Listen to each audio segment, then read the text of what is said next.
We have a problem in our society when it comes to relationships. There's a common theme when it comes to romantic relationships that it tends to follow. Starts out as long as the reason for people being in a relationship is good, is initial attraction, and it's not someone settling for someone who has money, something like that, which is also very common. But let's say it's both parties are mutually attracted to each other. Starts out very passionate, honeymoon stage, first 1, even 2 years. Things are very passionate. Sex is amazing. They're obsessed with each other. A lot of dopamine, oxytocin, feel good feelings. You're just so happy to be in this relationship. As time goes on, this passion kind of wears down and wears down until eventually, say, they're married, and all of a sudden, sex kind of just completely falls off the table. They're not really attracted to each other anymore, even if, say, they take care of themselves, they're fit, they haven't completely let themselves go, etc. A lot of times attraction is just completely lost. And as we see in marriages today, 50% end in divorce, 70 to 90%, depending on the education level of the woman, is initiated by women. So that many women initiate that percentage of women initiates the divorce, which is a lot of reasons for that as well, which is why as a man in general, you want to avoid legal marriage no matter what. However, even for the marriages that stay intact, 1/3 of those are shown to be miserable. 1/3 of those are claimed to be fine and just okay, and only 1/3 of those 50% that stay together actually claim to be happy. And those claiming to be in a state of bliss and love all the time is only going to be less than 3% of marriages. So 3 out of 100 marriages are in a state of bliss and happiness like they start out in. This is all according to self-claimed, and half of those are going to end in disastrous divorce. And even of those ones that don't end in divorce, you don't really want to be a part of that group. Now, what is the reason for this? Well, there's many reasons for this. People letting themselves go, getting lazy, being unattractive, doing unattractive behaviors in general that causes the relationship to lose that polarity, that spark, men not being masculine, women not being feminine, children enter the space and mess up that whole polarity dynamic as well. But there's another reason that society has swept under the rug and actually has been censored and hidden from the mainstream that once was known ancient knowledge. And this has to do with the way that we have sex in relationships. There's a problem with the way that we have sex. We've been taught a wrong way to have sex in a relationship that actually causes its detriment and will eventually destroy that relationship completely. And that aspect of sex is finishing with ejaculation. What? What do you mean? That's the whole point of sex, right? Is to ejaculate, is to reproduce, etc. Yes, that is the point of sex in a material sense, is to reproduce. However, when you're having sex in a relationship, every time you do it, are you trying to reproduce? Probably not. If you're at the stage where you're younger, you're not trying to have kids, or you're older, you're not trying to have kids, no matter what, you're never having sex to reproduce. So really, that ejaculation has no real purpose in sex besides a moment of pleasure. But it does have many, many downsides when it comes to the happiness of the relationship. I'm going to explain something called the Coolidge effect. What is the Coolidge effect? The Coolidge effect is a phenomenon that they found existing in rats and also found that it applies to humans as well.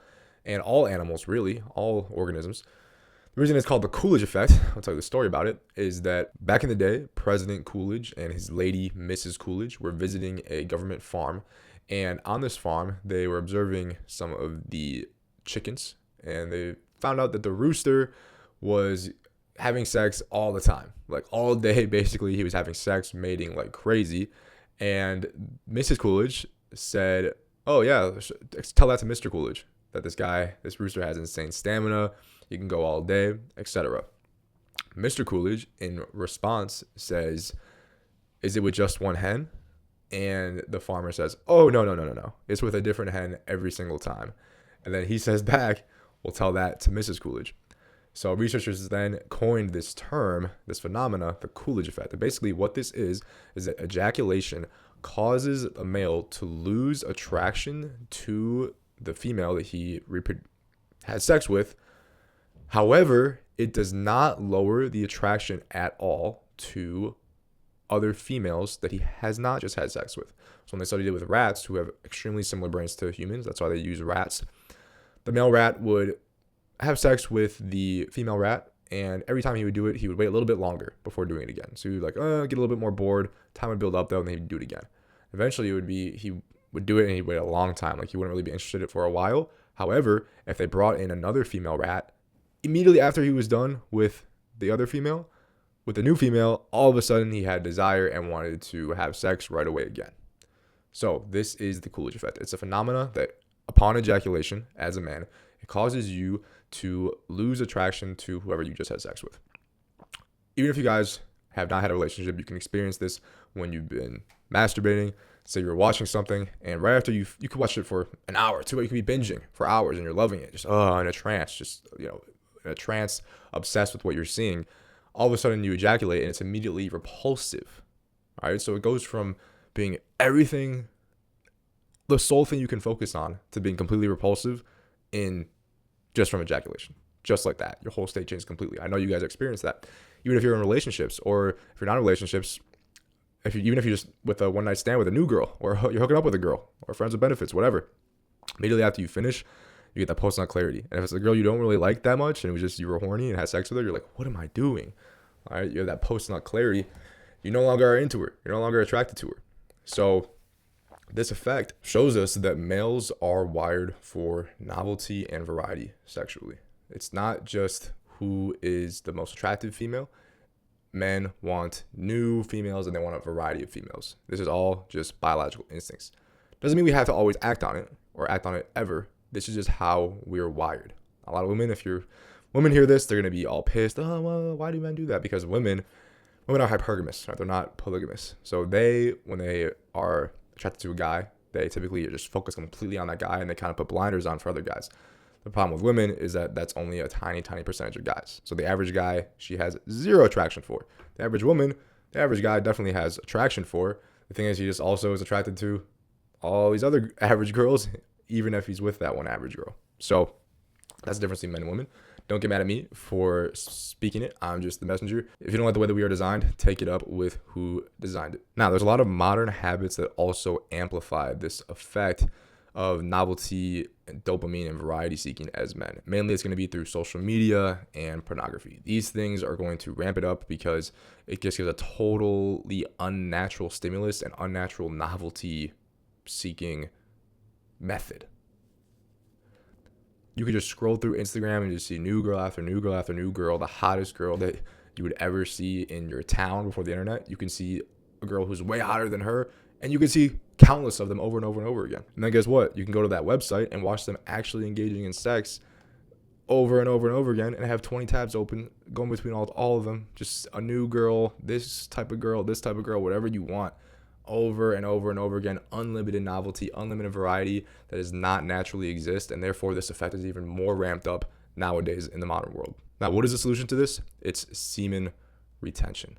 What semen retention does is it primes your receptors to be very susceptible to stimulation. So you don't need extreme novelty. You don't need extreme variety. You don't even need an extremely, extremely attractive woman to feel sexually attracted to her like you do when you are constantly frying your brain with all those stimulus, and even in a relationship, frying your brain by constantly ejaculating and constantly stimulating the Coolidge effect with a girl who you're committed to monogamously. And therefore, you can't be like that rooster on the farm and go with a different girl every single time. You got to stay with her. A lot of times, this can cause negative effects, like the ones I talked about at the beginning of this video, that stage where attraction wanes over time. People start to resent each other, fall out of love until they're in a dead bedroom relationship, and it might lead to divorce or just unhappiness if they just decide to stay in it. Or maybe you're thinking, what? Like, what's the important of being in a relationship then? What you need to do is separate the act of ejaculation from the act of sex. During sex, all these bonding hormones are released. Oxytocin, which bonds us to our partner. These are all things that are released during sex, and these things don't go away unless you ejaculate.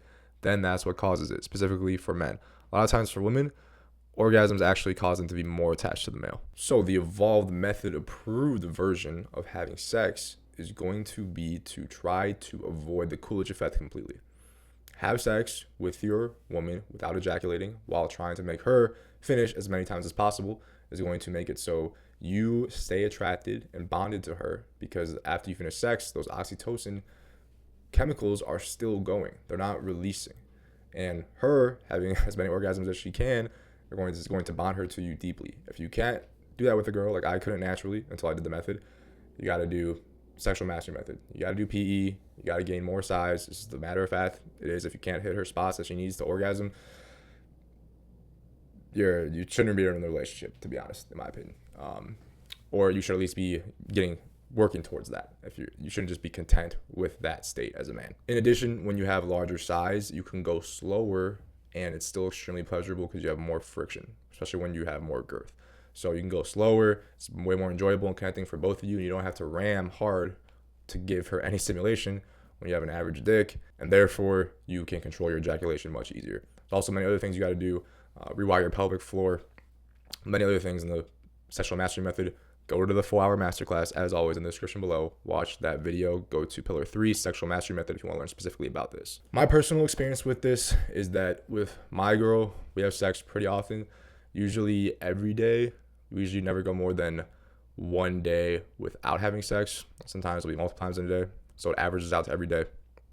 And what I notice is that the times where I am finishing frequently, I notice that I definitely feel less attracted to her, and also her not as much to me. That's another thing that semen retention does, is that it makes you build up with this masculine energy that women can feel, and it makes you much more attracted to them. She notices when I'm constantly releasing, she doesn't feel as energetically drawn to me. I don't feel as energetically drawn to her. We both feel that. So when I do the opposite, when I'm going on longer streaks, it's the opposite effect. We're extremely drawn to each other. We're extremely attracted to each other. It's like honeymoon stage all over again, even though we've been together now for 2.5 years. This effect that I'm explaining to you guys is so important and it's so powerful. I know that if I was having sex every day and ejaculating, our relationship would deteriorate. Sure, maybe we wouldn't have to get divorced because we're very compatible in many other ways outside of sex, but I would lose my desire to sleep with her and be attracted to her quickly, and she would lose attraction for me as well compared to if we were doing it like this. You guys say, oh, well, that's awful, blah, blah, blah, blah, blah.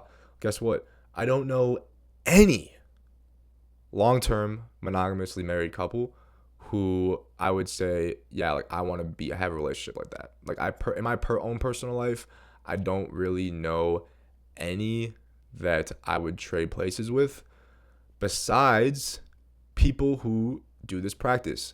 I've talked to people online who do this practice of having non-ejaculatory sex. This is basically called kareza, and this is just the act of not ejaculating during sex, the Western term for it. In Eastern philosophy, it's called tantra. I talked to one guy who was 70 years old. He said he was a player when he was younger. In his 20s and his 30s, he was handsome.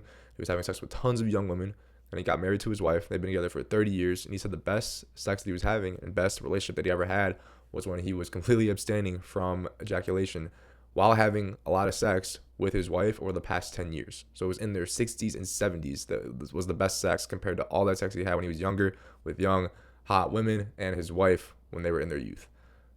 That's crazy. So this is not anti-sex. In fact, this is pro-sex. The way to get couples to get out of their bedrooms and actually start having sex more is through having non-ejaculatory sex, is through having kareza, tantric style sex, or even normal style sex where you just don't finish at the end. The difference in how I feel when I do and don't finish, when I do, as you guys know, any guy who has had sex with a girl, after you finish, you just kind of want to get up, move away, or go to sleep, go get something to eat, not really pay attention to the girl that much. Now, I still choose to love my girl because it's a conscious decision. I'm aware of my body sensations. I know that I don't have to, that's the only reason I'm feeling that is because of the Coolidge effect. But when I don't finish, I don't ejaculate during sex, I still am very satisfied. I just didn't have that huge spike. And in fact, I'm more satisfied afterwards because I still have my dopamine intact. I still feel very attracted to her, drawn to her, happy, energetic. In fact, I'm filled with more of this sexual energy that circulated throughout me than I would have if I didn't have sex. This is one of the most important things for society to change its stance on and its understanding on going forward.